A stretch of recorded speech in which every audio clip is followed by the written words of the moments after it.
நமஸ்காரம். உங்கள் அன்பிற்கும் அபிமானத்துக்கும் வித்யாபுத்திரன் வி.ஆர். ராஜா குளத்தூர்ந்து பேசுகிறேன்.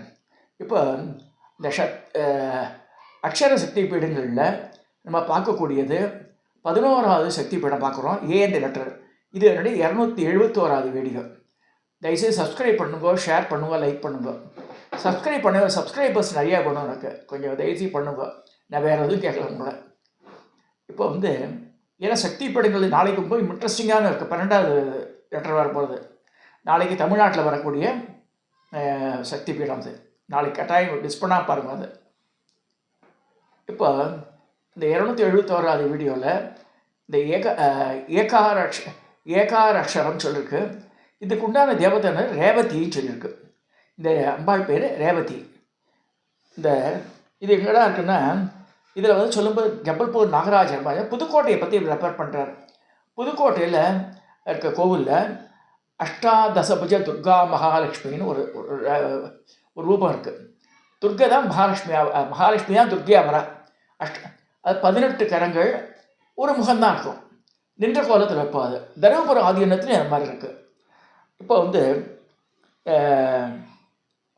இந்த ரேவதின்ற அம்பாள் எப்படி இருக்கான்னா, மூக்கண்ணு இருக்குது. அவளுக்கு 10 முகங்கள் இருக்குது. இது வரைக்கும் 51 சக்தி பீடங்களில் இதில் வெரி வெரி வெரி இம்பார்ட்டன்ட். ஏன்னா இந்த மாதிரி ரூபம் வேறு எந்த தேவதைக்கும் கிடையாது. 51 தேவதை எடுத்து பார்த்தா யாருக்கும் இந்த இவ்வளோ முகங்கள், இவ்வளோ கைகள் கிடையாது. அது முக்கியமாக சொல்ல வேண்டியது. 10 முகங்கள், ஒவ்வொரு முகத்துலேயும் 3 கண் இருக்குது.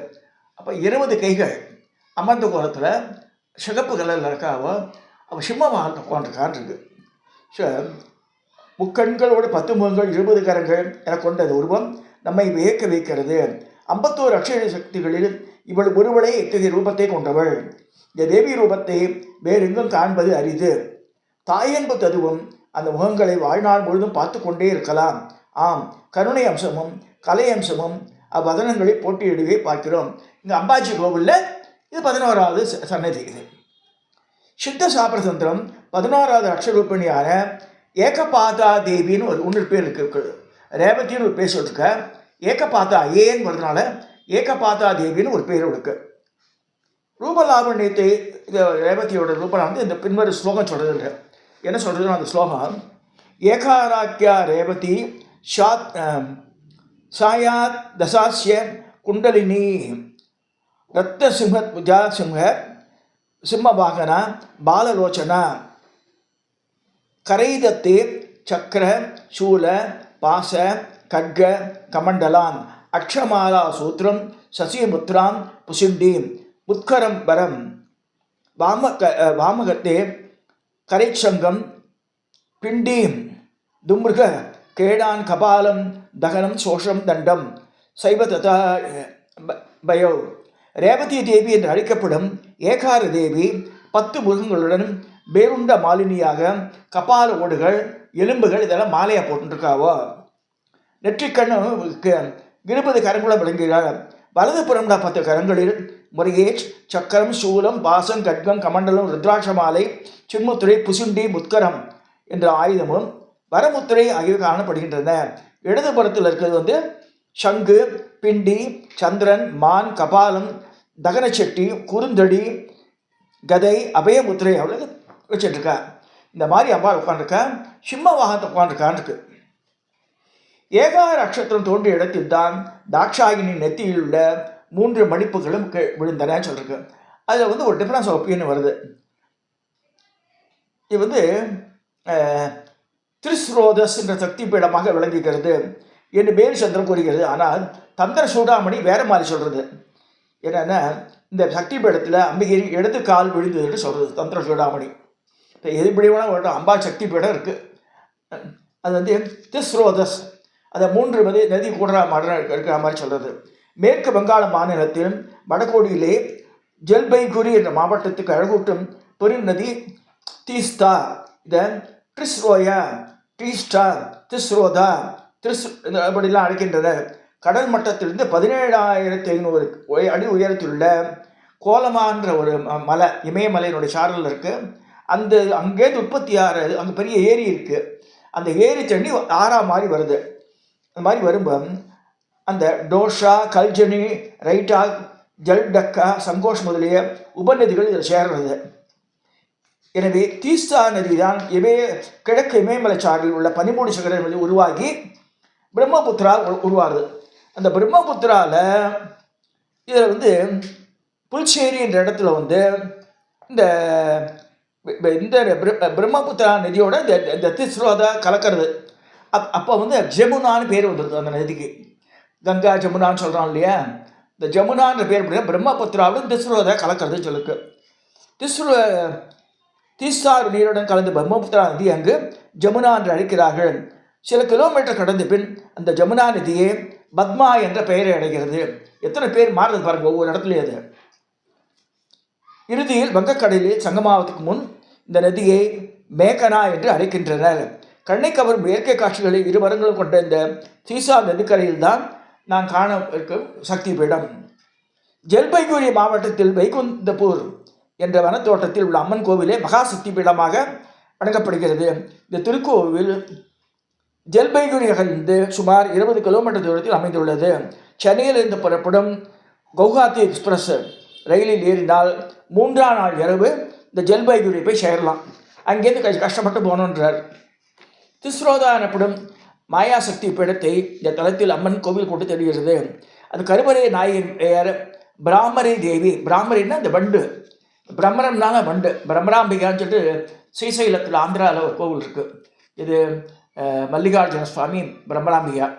இந்த பிராமரம்ன்ற வண்டு அதான் அம்பாள் வந்து அரக்கரை அழிக்கிறதுக்கு வண்டுகளை உற்பத்தி பண்ணி அந்த வண்டுகள் போய் இந்த கிரிங்காரத்திலேயே தொலைச்சிடுறது, அந்த அசுரனை கொல்லுன்றார். அதனால் பிராமரி தேவியின் பேர். தலபைரவர் அம்பர் என்னும் பைரவேஸ்வரர் என்று கூறுகிறார்கள். அருமையான திஸ்ரோதா மகாசக்தி பீடத்தில் தன் கரையில் அடைந்த காரணத்தினால்தான் இந்த பெரும் நதி தீஸ்தா என்று பெயர் பெற்றிருக்கலாம். பிராமரி தேவி ஆலயத்தில் அதிசய விருட்சத்தை காண்கிறோம். என்னென்னா 3 மரம் இங்கே இந்த காஞ்சிபுரத்துலேயே 3 மாமரமே 3ஆக இருக்கும். அதுங்க இங்கே ஏகாம்பரேஸ்வரர் கோவிலில் ஏக அம்பரம் அப்படின்னு ஒரு மரமாக இருக்கும். அது ஆனால் 3 விதமான கனிகள் காய்க்கும் அங்கே. இங்கே எப்படின்னா 3 மரங்கள் ஒன்றுக்கொன்றாக பிணைந்திருக்கின்றன. ஒன்று அரசு, ஆல், வன்னி 3 மரம் சேர்ந்திருக்கு இங்கே. ஸோ இந்த விருட்சத்தை தெய்வாம்சா கருதி பக்தர்கள் வலம் வந்து வருகின்றனர். கற்பகிரகத்தில் காட்சி இந்த பிராமரி தேவிக்கு 8 கரங்கள். இதெல்லாம் விட்டுட்டு அங்கே வேறு மாதிரி இருக்குது ரூபம். 8 கை, முகம் ஒன்று தான். ஸோ 3 கால பூஜைகள் நடக்கின்றன.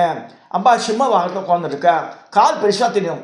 மூஞ்சியெல்லாம் கூட 8 கை இருக்கு, கால் பெருசாக இருக்க மாதிரி இருக்கவங்க. இந்த பூசாரியை புட்டாதேவ் என்று அழைக்கிறார்கள். புட்டாதேவி பாஸ்ராப் என்று அழைக்கிறார்கள். செவ்வாயிலும் சனிக்கிழமையிலும் பௌர்ணமி அமாவாசையிலும் ஜனங்கள் நிறைய ஆயிரக்கணக்கில் வருவானாங்க. மற்ற சக்தி படங்கள் பேர் இந்த பிராமரி தேவி கோவில் இன்னும் பிரசித்தி பெறவில்லை. ஏன்னா வந்து கோவில் புதுப்பிச்சு பூசா கட்டின மாதிரி இருக்குது. பழைய ஆதி காலத்தில் எங்கே அழிஞ்சு போச்சுன்னு தெரியாது. சரி, இப்போ இருக்கிற கோவில் தான் பார்க்குறாரு அவர். ஆனால் இடம் இதுதான். இந்த தந்திர சூடாமணி, மேரு தந்திரம் எல்லாத்துலையும் இதுதான் சொல்லியிருக்கு. அடர்ந்த காட்டினுள் இருப்பதாலும் வந்து போவார் அதிகமாக இல்லாததாலும் இதன் அருமைகளை மக்களுக்கு தெரியல இன்னி வரைக்கும். ஸோ இன்னும் பக்தர்களே விரிவாக பரவில்லை. அண்டை நாடான பங்களாதேஷில் தினச்சுப்பூர் என்ற மாவட்டத்திலும் பிராமரி தேவி சக்தி பீடம் இருக்கின்றார். இன்னொரு கோவில் வேறு இருக்குது பங்களாதேஷ் உள்ளே.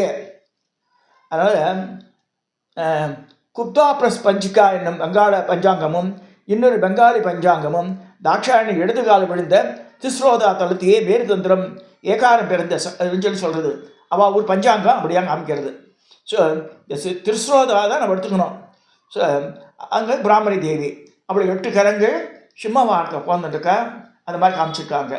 ஸோ இது வந்து வெஸ்ட் பெங்கால் போய் தான் போனோம். அது அந்த இந்த இது சொல்கிறாள் அந்த இடம். சென்னையிலிருந்து புறப்படும் கவுஹாத்தி எக்ஸ்பிரஸ் ஏறினால் 3ஆம் நாள் இரவு ஜல்பைகுரி அடையலாம். ஜல்பைகுரி போய் அங்கேருந்து பயணம் செஞ்சு சக்தி பீடத்துக்கு தனியார் வண்டிகள் மூலம் சேரணும். இதுதான் again and again this confusion comes. தீர்மானமாக சொல்ல மாட்டேன்றா யாருமே. இந்த சக்தி பீடத்துலேயே நிறைய பார்த்துட்டேன் நான். தீர்மானமாக வந்து என்ன நம்ம ஊர் அதுதான் திரும்பி சொல்கிறது. Tamil Nadu we are the safest zone. அந்நியர் படைப்பிடிப்பு அவ்வளவு ஆனால் கூட மிச்ச இடங்கள்ல அழிஞ்ச மாதிரி தமிழ்நாடு அழியலை. கடவுளுடைய கிரேஸ்னாலும் சரி.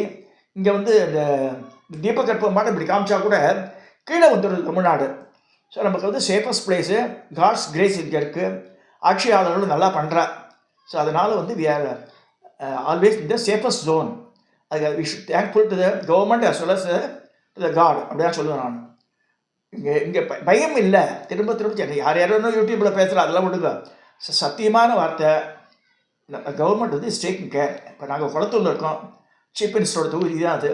தண்ணியெல்லாம் ஒன்று நிற்கவே இல்லை. இப்போ போன வருஷம் நிறைய இது பண்ணியிருக்கேன், பெரிய பெரிய காபாலாக கட்டி வச்சுருக்கேன், அழகாக போகிறது. எந்த வீடெல்லாம் வெள்ளத்தெல்லாம் ஒன்றும் முழுகலாங்க. வேறு மிச்ச இடம்லாம் பிடிக்க தெரியாது. இந்த இங்கே ஏதோ வெட்டேரி புடலேரியில் பக்கத்தில் இருந்தாலும் கவர்மெண்ட் அதெல்லாம் is taking care of as.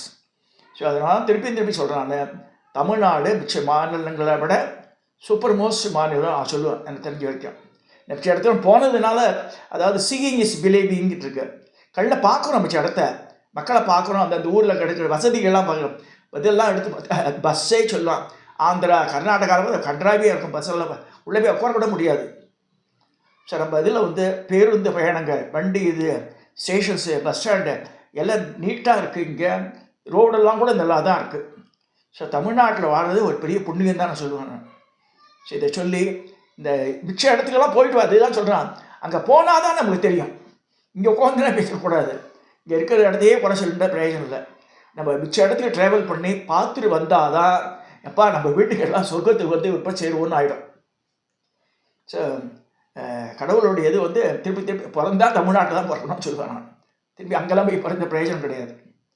Sir இங்கே இருக்கிற கோவில்கள் நம்ம கவர்மெண்ட் மூலம் இதுக்கு அறநிலையத்துறை கீழே இருக்குது, எல்லாம் நல்லா பண்ணுறா. நிறைய கும்பாபிஷேகம் பண்ணியிருக்கா, ஒவ்வொரு கோவில் மெயின்டெனன்ஸ் பண்ணுறா. இந்த பள்ளிச்சாலைகள் எல்லாமே நல்லா தான் இருக்குங்க. ஸோ பசங்களுக்கும் நிறைய மோட்டிவேஷன் ஃபேக்டர் நிறையா பண்ணியிருக்கா இப்போ இந்த கவர்மெண்ட்டில். இதெல்லாம் சொல்லி இந்த சக்தி பீடங்களுடைய அமைப்பு வந்து நம்ம வந்து சப்புன்னு ஆகிடும். நேரம் போய் பார்த்தா ஒன்றுமே இருக்காதுங்க, குடிச்ச ஒரு ஆட்டம் இருக்கும். இதுதான் அதுன்னு சொன்னால் நம்ம மனசை ஒத்துக்கிறது கஷ்டமாக தான் இருக்குது. ஸோ அதனால் அபிமான ஸ்தலங்களோ என்னவோ தமிழ்நாட்டில் இருக்க கோவில்கள்லாம், ஆனால் அவ்வளோ அழகாக இருக்குது இங்கே இருக்கிறதெல்லாம். இங்கே இருக்கிற சிற்பக்கலை இதெல்லாம் கட்டுமானம்லாம் அங்கெல்லாம் கிடையாது. அந்த காலத்தை அழிச்சிக்கலாம், அதுக்கப்புறம் கட்டவே இல்லையா சரியா யாருமே. பெரிய பெரிய கோவில் சொல்கிறா தவிர அந்த தீர்த்தம் ரொம்ப இம்பார்ட்டண்ட்டு, ஸ்தலம் இம்பார்ட்டன்ட் சொன்னால் கூட அந்த அளவுக்கு இங்கே பண்ணுற மாதிரி பண்ணலை. இதை சொல்லி இந்த சக்தி பீடங்கள் வந்து ட்ரை பண்ணி போகலாம், வசதியாக இருக்காவா.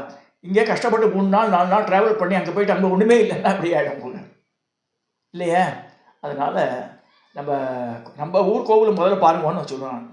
தமிழ்நாட்டில் விரிஞ்சு பறிஞ்சிருக்க கோவில்களில் எத்தனை 40,000 50,000 கோவில் சொல்கிறா. அதில் முடிஞ்ச வரைக்கும் நம்ம விஷ் ட்ரை டு கவர். இந்த 275 பாடப்பட்ட ஸ்தலத்தில் வந்து தமிழ்நாட்டிலே நிறையா இருக்க. ஸோ அதெல்லாம் வந்து முதல்ல ட்ரை டு விசிட்டு. அதே மாதிரி இது ஆழ்வார் மங்களாசாசனம் பண்ண இடங்கள், இந்த 108 திவ்யக்ஷேத்திரம் சொல்கிறா, அது கூட இங்கே இருக்கிறத பாருங்கள் முன்னாடி. அப்புறமா வட இந்தியாவுக்கெல்லாம் போகலாம். சரி சொல்லி இந்த 271வது வீடியோவை நான் நிறைவு செய்கிறேன்.